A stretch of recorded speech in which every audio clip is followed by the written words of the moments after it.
बिस्मिल्लाहिर्रहमानिर्रहीम, अस्सलाम वालेकुम। इस साराना का सलाम कबूल कीजिएगा और इस साराना स्पेशल यूट्यूब चैनल और फेसबुक पेज पे मैं आपको खुशामदीद कहता हूँ। आपका बहुत शुक्रिया, मेहरबानी, नवाजिश करम, शुक्रिया, मेहरबानी जनाब, आप मेरे चैनल को सब्सक्राइब कर रहे हैं। और सबसे बड़ी बात यह कि जो आप मुझे कमेंट्स देते हैं ना, मेरे ते असल जड़ी खट्टी है ना वो यही की है। खट्टी चट्टी वट्टी वाली जड़ी गल है ना, वो मैंने चट्टी काट ली, हट्टी लगा ली, अभी खट्टी है जो आप लोग मुझे देते हैं। जो उर्दू सम वाले दोस्त हैं मेरे, ये समझ लें कि मुशक्क़त करके, मेहनत करके जो आपको मुनाफा मिलता है उसे कहते हैं। और मेरी बहुत सारी दुआएं दायरे गैर में रहने वाले पाकिस्तानियों के लिए, तो ढेरों दुआएं, अल्लाह ताला उनकी मुश्किलात को आसान करे। आपको मैं याद है, मैंने कल अपने प्रोग्राम में कहा था कि सीएम केपी के लाहौर से दो चीज़ें लेके जा रहे हैं, मोहब्बत और नफ़रत। मोहब्बत वो जो अहले लाहौर ने उन्हें दी, और नफ़रत वो जो पंजाब हुकूमत ने उन्हें दी। अब ये सिलसिला मैं बार बार पिछले 4 वीलॉग अगर आप मेरे देखें तो आपको ये नज़र आएगा कि मैं एक ही बात आपसे मुसलसल कह रहा हूँ, और वो बात ये है कि ये दौरा और पंजाब हुकूमत का जो रद्द अमल है, ये सूबों के दरमियान नफ़रत की बुनियाद रखेगा। केपीके के अवाम ये बात नहीं भूलेंगे कि उनके वज़ीर आला का पंजाब में हुकूमत की सतह पे क्या वो किया गया। एक इश्तहार मैंने कल बताया जिसमें कलर तस्वीर मरियम साहिबा की, ब्लैक एंड वाइट इनकी, और ऊपर लिखा हुआ no entry to drug dealers. वहाँ से आपको पंजाब हुकूमत के माइंडसेट का अंदाज़ा हो जाता है कि माइंडसेट क्या था। फिर सहाफ़ियों से जो सवाल कराए गए वो भी कोई ढकी छुपी बात नहीं। पंजाब असम्बली में जो उनके साथ हुआ वो भी कोई ढकी छुपी बात नहीं है। यहाँ आज के मैं वीलॉग में एक तो आपसे जो इस पे बात करने जा रहा हूँ कि इस नफ़रत से क्या निकलने वाला है। दूसरा ये कि मीना खान साहब ने जज्बाती होकर एक साफ़ी के सवाल के जवाब में को गैराज वराज का जिक्र किया, जो मुझे नहीं पसंद। मैंने अपने वीलॉग में भी और मैंने हर जगह कहा कि उन्हें ये नहीं कहना चाहिए था, अखलाकियात से नीचे नहीं गिरना चाहिए था। लेकिन आज स्पीकर पंजाब असम्बली ने उस बात को 4-5 बार दोहराया जो कि उन्होंने भी गलत किया, उन्हें दोहराना ही नहीं चाहिए था। एक गलत बात को बार बार दोहराने का मतलब क्या है? अगर उस बंदे ने गलत बात की तो आपको तो कम से कम उसे इग्नोर कर देना चाहिए था। पहले जो केपीके के वजीर आला हैं उन्होंने एक ख़त लिखा है और उन्होंने जो गुफ्तगू की है वो कहते हैं कि पंजाब हुकूमत का रवैया गैर जमहूरी था। अच्छा, हमारे कारकुनों को तशद्दुद का निशाना बनाया गया। नोट इट, तशद्दुद का निशाना बनाया गया एक सीएम के साथ आए हुए लोगों को। अब ज़रा जहन में रखिएगा कि FIR क्या कट रही है। बाजों का तंज होता है कैसे करने FIR है ना की है, लेकिन वक्त आने पे आपको पता है भुट्टो के खिलाफ, जब भुट्टो साहब के खिलाफ जब FIR काटी गई थी, वो he was a prime minister, तो किसी ने कहा जी आपके खिलाफ वो FIR कट गई। उनका क्या फ़र्क पड़ता है इससे यार। और फिर वही FIR उनकी फांसी का सबब बन गई थी। मैं नहीं कहता किसी को फाइल आ दो, मैं मेरे लोग के ऊपर फाइल आओ, मैनू की लोड़ है ये, लेकिन मैं एक बात कर रहा हूँ, तारीख में बाज़ जगहों पर बाज़ चीज़ें किसी वक्त में जाके काम आती हैं। वो कहते हैं कि एक सूबे के वजीर आला के लिए रास्ते बंद किए गए, बाज़ारों को ज़बरदस्ती बंद कराया गया, पंजाब पुलिस ने मोटरवे रेस्ट एरियाज बंद करवाए, मज़ार इकबाल पे हाजिरी के दौरान लाइट्स बंद करवा दी गई। पंजाब हुकूमत ने इखलाकी ज़हनी पस्ती का शिकार है और उसका मुजाहरा किया। कौमी यकजहती के वक्त नफ़रत आमेज़ रवैये मुल्क के लिए नुकसानदेह। What I am saying from last 3-4 days. अच्छा, आगे कहते हैं पख्तूनख्वा हुकूमत इस रवैये की शदीद मज़म्मत करती है और दीगर सूबों से आने वाले वफूद की रवायात और इस्तेसात से बढ़ के खिदमत की जाए, हम करेंगे, कहते अस्सी करांगे, पखैर रागले, आओ जनाब अली, हम जो भी आएगा। फिर वो कहते हैं कि बाकी बातें करते करते आखिर में उन्होंने एक बात कही है। उन्होंने कहा है कि जनाब जो ख़त लिखा है उसमें कहा है कि पंजाब हुकूमत ज़िम्मेदारों के ख़िलाफ़ कार्रवाई करे और ये यकीन दहानी कराए कि ऐसा वाक़या दोबारा नहीं होगा। उन्होंने कहा मेरे ख़त को मुस्तकबिल की कानूनी और सरकारी कार्रवाई के लिए बाज़ाब्ता रिकॉर्ड करार दिया जाए। अब आप बात समझे, जो मैं FIR कह रहा था, FIR जड़ी कटी जाएगी। अब आ जाए दूसरी तरफ। अब स्पीकर को जो सूबाई असम्बली हैं मलिक अहमद साहब, वो हमारे जब वो उनफुआन शबाब में थे तो मैं ख़बरें का एडिटर था, तो ये एक यंग चैप, एक बहादुर जवान लड़का मेरे पास आते थे। बहुत बाद में जाके मुझे यहाँ पता चला कि ओहो ये तो हमने अहमद साहब थे स्पीकर, और अच्छे आदमी हैं। मेरा खैर उनसे वाई नहीं पड़ा, तो मैं एवे किसी को अच्छे आदमी है धीमे लहजे के। उन्होंने आज फिर प्रेस कॉन्फ्रेंस की। उन्होंने कहा है कि जनाब अली PTI मुक़द्दस मुकामात का एहतराम नहीं करती, मेरे घर को आग लगाकर कोई ये कहे कि ये मेरा सियासी हक है, मैं ऐसा नहीं होने दूंगा। अच्छा, फिर वो कहते हैं मैं स्पीकर हूँ, असम्बलियाँ हुकूमत और अपोजिशन के मामलात को यकसा देखती हैं।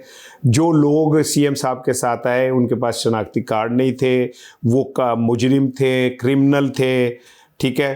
फिर इसके बाद उन्होंने कहा कि यहाँ वज़ीर आला मरीम नवाज़ के ख़िलाफ़ इंतहाई नामुनासिब ज़बान इस्तेमाल की गई। ये मैं कह रहा हूँ कि आपको ज़रूरत क्या है, एक गंदी बात, गटर वाली बात अगर मीना खान ने कही, आप उसको बार बार दोहराएं। आपको याद है वो रंजीत सिंह कांडे वाला वाक़या कि वो एक आदमी आया, उन्होंने रंजीत सिंह से कहा कि जनाब अली मैं आ रहा था, तो एक बंदे ने कहा कि रंजीत सिंह काणा के थे, तो मैंने कहा कि तो आपको शर्म आनी चाहिए, वो इतने बड़े। तो उन्होंने कहा कि वो काणा है क्या? मैंने कहा खबरदार तुमने ऐसा कहा। तो उन्होंने कहा कि जा उन्होंने कह दे काणा काणा। और मैंने फिर उसे भाई आपको ज़रूरत क्या है, एक बंदे ने गलत बात की मीना खान ने, आप उसको क्यों दोहरा रहे हैं? और बाकी रह गई ये कि जी क्रिमिनल आते हैं या क्या आते हैं को, तो मेरे पास डाटा नहीं है, मैं किसी दिन शेयर करूंगा कि पंजाब असेंबली के अरकान के कितने अरकान के ऊपर मुकदमात हैं, कितने अरकान के खिलाफ FIR हैं जो पंजाब असेंबली के रुकन हैं, उनके ऊपर जो FIRs हैं, तो वो कैसे आ जाते हैं? उनके साथ वाबस्ता जो चीज़ें लगी हुई हैं तो उसके बावजूद वो आ जाते हैं, तो वो कैसे आ जाते हैं? मैं नहीं कह रहा कि पंजाब असेंबली का कोई तकद्दुस खराब करे, लेकिन आपने जो रवैया उनके साथ अपनाया, मैं बार बार तानू कह रहा था कि तुसी बाद आ जाओ, बाजिया मोड़ दो और वो देख लें कि वो हो गया। ये बात सिलसिला यहाँ रुकेगा नहीं। KP के जो लोग हैं, मेरी अपनी ऑब्जर्वेशन, मैं किसी से राब्ते में नहीं हूँ, मेरा किसी से कोई ताल्लुक नहीं है। कोई बंदा ये साबित नहीं कर सकता कि मैं किसी PTI के लीडर के साथ राब्ते में हूँ या किसी से मैं कोई डिक्टेशन लेता हूँ। अल्हम्दुलिल्लाह जो बोलता हूँ अपनी मर्जी। मीना खान ने गलत कहा, मैं टिका के कह रहा हूँ कि गलत कहा, उन्हें ये गिराज वाली बात नहीं कहनी चाहिए थी। इसी तरह हमारे सूबाई असेंबली के स्पीकर को भी ये बात मरीम साहिबा के नाम से नहीं कहनी चाहिए थी। मैं मरीम साहिबा का एहतराम करता हूँ दिल से, ये कहने की ज़रूरत ही नहीं थी, लेकिन अब ये मामला जो बड़ा है तो ये कहीं और जाके ही रुकेगा। अब आगे चलें जी। एक और चीज़ मैं आपको ज़रा बता दूँ, आज HRCP ने, human rights commission of Pakistan ने पंजाब हुकूमत को ख़त लिखा है कि जनाब टिकटॉक अपनी जगह पे, शब शबा रोले रोले अपनी जगह पे, ठीक है ना ये, लेकिन पंजाब के जो सैलाब मुतासरीन हैं उनकी बहाली अभी तक नहीं हो सकी और ना उनके घरों की दोबारा तामीर हो सकती है। वो इमदाद के मुंतज़िर हैं और क्या ना मिलने से, इमदाद ना मिलने से वो बहुत परेशान हैं। अब यहाँ से एक चीज़ समझें आप कि ये जो हमने एक TV पे एक झूठ का बाजार गर्म किया हुआ है ना कि जनाब पंजाब हुकूमत तो सबसे अच्छी परफॉर्मर है। कल बार बार सवाल किया जाता रहा कि जी आप पंजाब में से क्या देख के जा रहे हैं, तो फिर दे ही देता ना जवाब। उन्हें साफ एनू कहते साफ जवाब देना। उन्हें क्या मैं देखिया कितने पंजाब, सारी तो सड़कें बंद कर दी, मैं जहाँ जाता था लाइट बंद कर देते। इतना खौफ था आप लोगों को, आपने तो उनका दौरा खुद कामयाब कर दिया, उनके रास्ते खोटे करके। अगर वो आते हैं मज़ार इकबाल पे जाते दुआ मांगते तो क्या होना था? हमारा TV कौन सा जो पंजाबी TV है उनको कवरेज दे रहा था। ये सब हमारी CM साहिबा के लिए कि वो बॉल टू बॉल उनकी तकरीर, उनकी एक्टिविटीज़ सारी दिखाए। CM पंजाब KP का को ये हक हासिल नहीं है। फिर हम कहते हैं जी हम पे इल्ज़ाम लगता है और ये लगता है, लेकिन आई एम सॉरी टू से पंजाबी मीडिया ने तासुब का मुजाहरा किया और CM KP की एक्टिविटीज़ का ब्लैक आउट किया। और ये मुझे पता है कि कैसे किया गया, क्यों किया गया, उसके पीछे क्या था, मैं सारा जानता हूँ। लेकिन भाई इतना कह रहा हूँ कि पंजाबी मीडिया ने KP के CM का जो है वो ब्लैकआउट किया। अब दो खबरें और मैं आपको सुना दूँ। एक खबर ये है कि हमारे पुलिस के एक DIG और एक SP ने दरख्वास्त दी बाहर जाने की, फ्रांस। वीज़ा रिजेक्ट हो गया और वीज़ा रिजेक्ट होने के साथ उन्होंने बाकायदा इस वीज़े के ऊपर वजह लिखी कि भाई क्यों रिजेक्ट हुआ है, और रिजेक्ट होने की वजह जो है वो अब मैं आपको सुनाता हूँ। वो कहते हैं जी DIG और SSP जो हैं उन्होंने कहा जी हमने फ्रांस जाना है। उन्होंने कहा भाईजान घर ही बैठो, ताड़ी बड़ी मेहरबानी है, तुम जो फ्रांस आके खुद मतलब झंडे गढ़ लेने ना, अपने शहर ही कर लो कि जो झंडे आपने वहाँ जाके लगाने ना वो यहीं लगा लो। और अब वो ये रज़ी ताहिर है, उन्होंने ये खबर ब्रेक की है और उन्होंने उनके मुताबिक वो कहते हैं कि जी फ्रांस के सफारत खाने ने मुस्तरद करते हुए तहरीरी तौर पे वाज़िया किया कि वीज़ा मुस्तरद होने की वजह पाकिस्तान में इंसानी हकूक़ की मुबैना खिलाफ वर्जियाँ और उसमें पंजाब का मुलविस होना है। मैं आपको कह रहा हूँ कि पूरी दुनिया में आहिस्ता आहिस्ता पाकिस्तान में जो ये मामला बढ़ रहे हैं इसके ऊपर नज़र भी है, शोर भी मच रहा है। यूरोप पहले से तैयार है। यूरोप ने जो हमें फैसिलिटीज़ दी हुई हैं मुख्तलिफ मद में, वो आहिस्ता आहिस्ता वो उसके ऊपर निशान लगाते जा रहे हैं।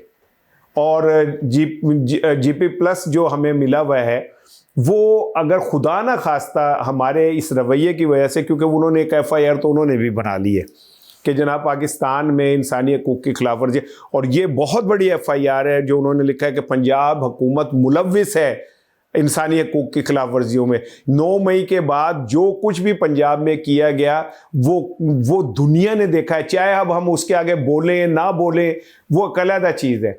9 मई वालों जिन्होंने किया उनको तो सज़ा मिलनी है, वो सज़ा भुगत भी रहे, लेकिन 9 मई के नाम पे पंजाब की ब्यूरोक्रेसी अमीर से अमीर तर हो गई। आपको याद है एक जिन्होंने IG साहब ने रिजाइन किया था, उन पे इल्ज़ाम यह था कि आप विद इन फ्यू ईयर्स अरबोपति कैसे हो गए। इसी तरह ये पंजाब पुलिस के जो ऑफिसर्स हैं, ये क्या कहते हैं, आप देखें ना 9 मई के बाद लोगों की ज़िंदगी में कितना इनकलाब आया है।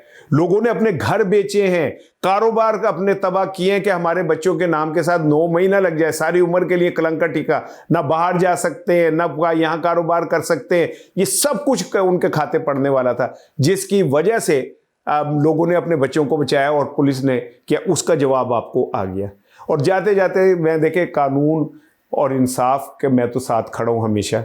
किसी ने गलत किया है, मैं CCD के खिलाफ क्यों हूँ, जो पंजाब में जिन्होंने पुलिस मुकाबलों में बंदे मारने शुरू किए और फिर रंगबाजी देखें कि हर दफ़ा वो बंदा उनके पास होता है, कोई और आता है, वो फायरिंग करता है, बंदा मर जाता है तो वो ताड़ियाँ मारते रह जाते हैं, आज ही बंदा मर गया, बंदा मर गया।